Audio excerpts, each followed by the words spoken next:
I'm Tom Barnas. This is the 78 podcast, the extension of the Stories from the 78 website. I appreciate you coming by and taking a listen or watching or go to the website. I appreciate all of it. So if you wouldn't mind subscribing to that YouTube channel of mine, that would be amazing because that's how I can pay some of these bills. But none of that. I wanted to talk this week about a couple things really quickly.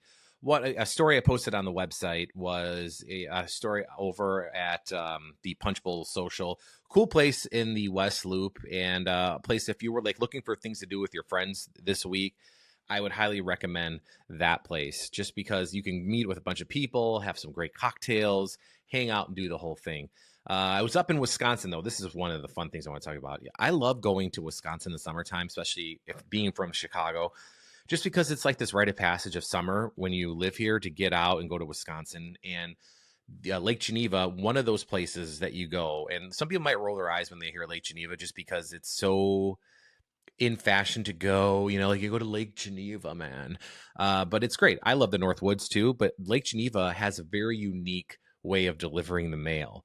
And when I mean unique, I mean they're called Mailboat jumpers, and did a story about these Mailboat jumpers that they are summer jobs every year, and the people that have houses on actual Lake Geneva, which is a massive lake, by the way, they have Mailboat jumpers. So they'll like put these little tours together to tour Lake Geneva, and it's also a way for these Mailboat jumpers to deliver the mail for the day. And it's pretty cool. I got to say, to see it in action, you think it's a lot harder than you probably think it is, because these kids, and you have to be able to run because there's a lot of running involved. So you're on these boats, these tour boats.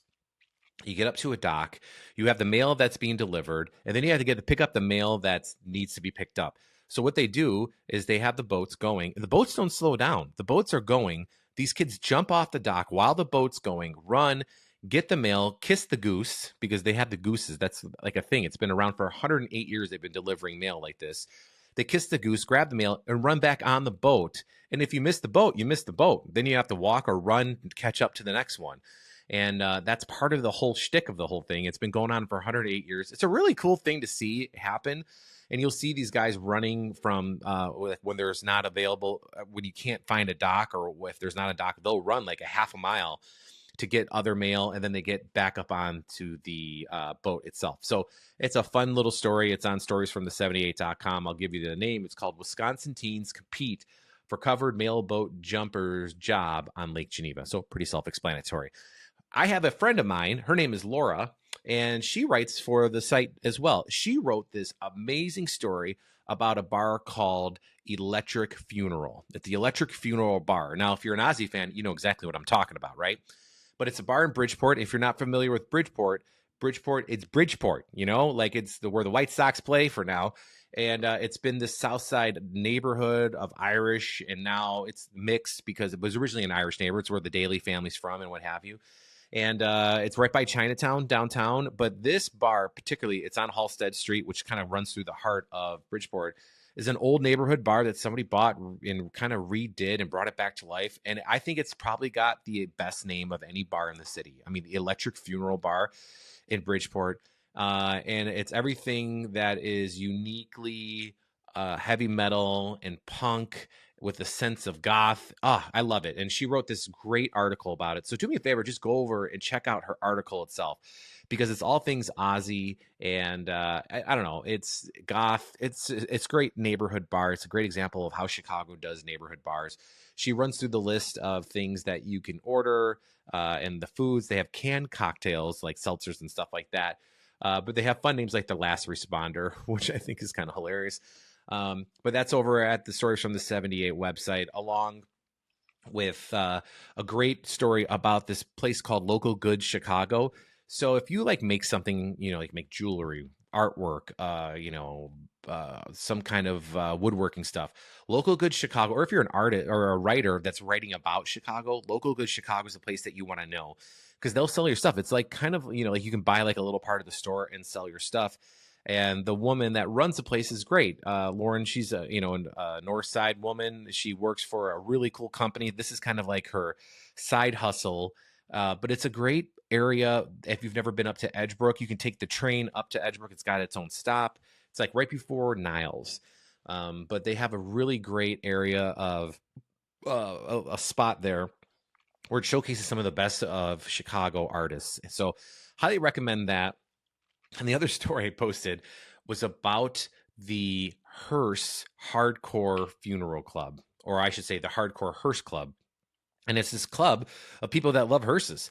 And they drive around and they're in part of parades. And when they first started, they were ostracized. People were scared of them. They didn't want to do it. Now, people are starting to dig the hearses, like car shows and stuff like that. And Mark Thomas over at the Alley wanted them part of his block party, so they were there, and that's where I met them. So I thought I'd do a story about them. So I don't know, I thought it's pretty cool. They've been around since 2013, and a lot of fun and very unique Chicago's type story. So that I am also a producer for CBS here in Chicago, and I was a producer at WGN TV for like about 15 years. And WGN, it's the moniker Chicago's very own. And I remember years ago, the place felt like it was disjointed. Like I felt like we weren't, we were siloed. You know what I mean? And I thought, you know what? I think we should do something fun, not only for us, but something that makes us look good to the city of Chicago. So I pitched my boss, Jen, and I said, what's more Chicago than a block party? And she's like, I love that idea. How do you want to do the block party? So I said, well, we should do this, put it on a street. It'll be great. And she's like, okay, go figure it out. Then I realized I didn't know how to throw a block party. So I had to teach myself how to do a block party. I had to ask our head stagehand, his name was Rick Nosek. And Rick was a retired fire chief for, I forgot the name of the town he was. It was right by O'Hare. But Rick is amazing, wealth of knowledge, and he got us, with the fire marshal. We had to get generators, we had to get permits, we had to get all these things, and it was great. It was a lot of fun. And the first one we did at GN was probably, we probably had like 600 people there or so. The last one we did at WGN, this was in 2019 in Naperville. So we did Geneva, we did Park Ridge, and then we did Homewood Flossmoor, which was also great and a lot of people. But Naperville blew it out of the park. We had over 10,000 people come to this block party in downtown Naperville. It was outstanding. And it showcased the city, and all of them all showcased what made that town so unique. So for instance, in Park Ridge, it talked about how Harrison Ford was from Park Ridge. Hillary Clinton was from Park Ridge. The first Mustang ever sold were sold to people that live in Park Ridge. And the Boy Scouts of America, for good, bad, or ugly at this point, what we heard about the Boy Scouts started in good faith and for good reasons in Park Ridge. I just thought it was the first Boy Scout troop in Park Ridge. So, we did that for Homewood Flossmoor, about people from there.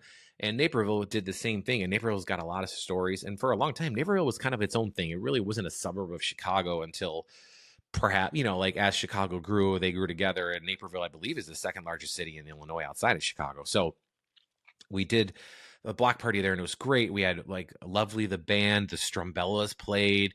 We had a marching band. We had a parade. We had the whole thing, dunk tanks, face painters, the whole thing.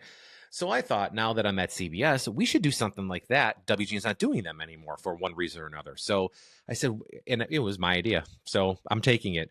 And we can do this at CBS. And CBS hasn't done stuff like this, but they want to. And that's part of the reason why I'm there, because they want to get back into the community and do community-based things. So I pitched my boss this, and she's like, well, I don't know if we're ready, but I know you. So, okay, go for it. Let's see what we can do. So I had to figure out a way to do it differently, because WGN, it was just a whole other circumstances that were different than CBS, and nothing good or bad. It's just different, right?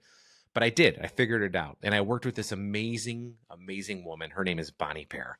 And I can't say enough nice things about Bonnie. She works for a company, a PR company. Actually, I don't even know if it's called a PR company anymore. It's marketing, PR. They have expanded. It's called Motion Agency now. So maybe it's an agency. It probably is the proper name of it.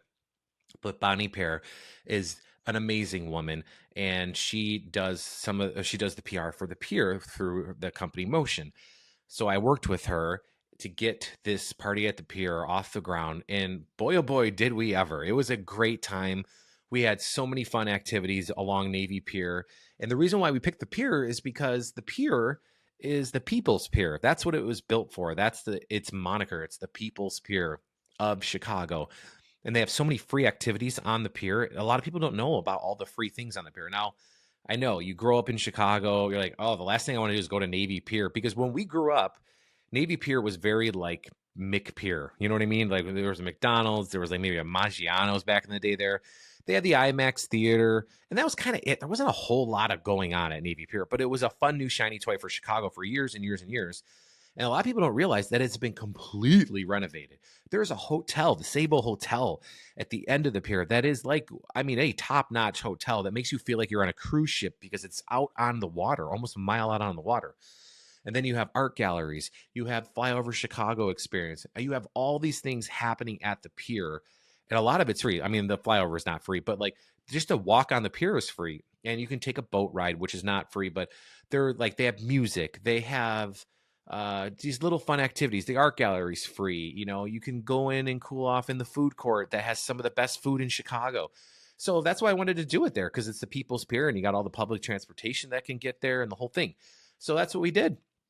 We went down to the pier and we had bounce houses from Bounce House or Us. Thank you, Jim, very much. If you want any kind of bounce house that you want in the Chicago area, go to Bounce House R Us. They are the premier bounce house place, and they're fair and they're good people. And that's why I would send you there, because they're good people that own it and they're great to work with. And Jim, and I also got to say thank you to Navy Pier for letting us set up, because this is something they haven't done with us ever. So they don't know me. They know me from doing stuff with WGN and recently at Navy Pier, but they let us like set up and broadcast live on the pier. So right at the entrance there with a big fountain with the water spraying up and all the kids. That's where we had the bounce houses. So, and it was about 90 degrees by the time things got rolling. So it was hot all the way down to the beer garden, back and forth. We went on a boat. We heard of Chicago Shakes theater coming out and doing performances. We had the dance partners of Navy Pier come out and do, like, there was break dancing. There was Mexican folk music. There was a gospel choir. There were all these things that I was so proud to be part of. And I was so happy that I can bring that to the staff at CBS, because they haven't done stuff like that before. And I just thought it would be really cool for us to do as a staff, to bring us together, to show that we can do this, that there's not only one station that can do those type of events in the city. You just need to have a little faith that you can do it yourself. And that's what we did. And we did great. And our photogs, and when I mean photogs, the photographers, the video journalists that are shooting all the video, were awesome. And they hustled and they got to one spot there, because, by the way, Navy Pier is a mile long. So there were times where we had to walk from one end to the other, basically. So you're maybe 7/8 of a mile you're walking. And they did it. And they did it from 5 a.m. to 11:30 a.m. non-stop. And when I was at WGN, it was 6 to 10, you know, like the 6, 7, 8, and 9 o'clock hour. So this was longer. And then we did it again in the afternoon, starting at 4 to 6:30. So it was a great time. I was so proud to be a part of it, to show off our city, because that's what I want. I just want people to love our city. And that's why I do this podcast. That's why I do the website, because I think for all the crap out there about how Chicago's this or that, it's also great. It's great because of people like Jim, who owns the Bounce House place, or my friend Anne-Marie Saviano, who wrote a great essay about the Chicago accent and what it really means. It's not about those guys down there talking like this. It's more about those people who talk like that, or talk like me, are your neighbors and your friends. And we all like love our city. We all want it to do well. And there are people here who are doing great things here and showing off the best of our city. And just like any other city, we got our problems, no doubt. But there is so much good, and so much came out of the city and still comes out of the city, that I just basically want to tell the people who are negative about our city to stick it where the sun don't shine, because you got stuff like the party at the Pier, or the Magic Lounge, or the Electric Funeral Bar in Bridgeport, or the hundreds of other stories that I have on this website and this podcast I tell you about now weekly. That's reason why to give Chicago a chance and check this out. And I will continue to do this until I deem otherwise. So I appreciate you watching and listening and subscribing to the YouTube channel and watching this on Spotify. And I'll see you again next week. So happy summer, everybody, and thanks for watching.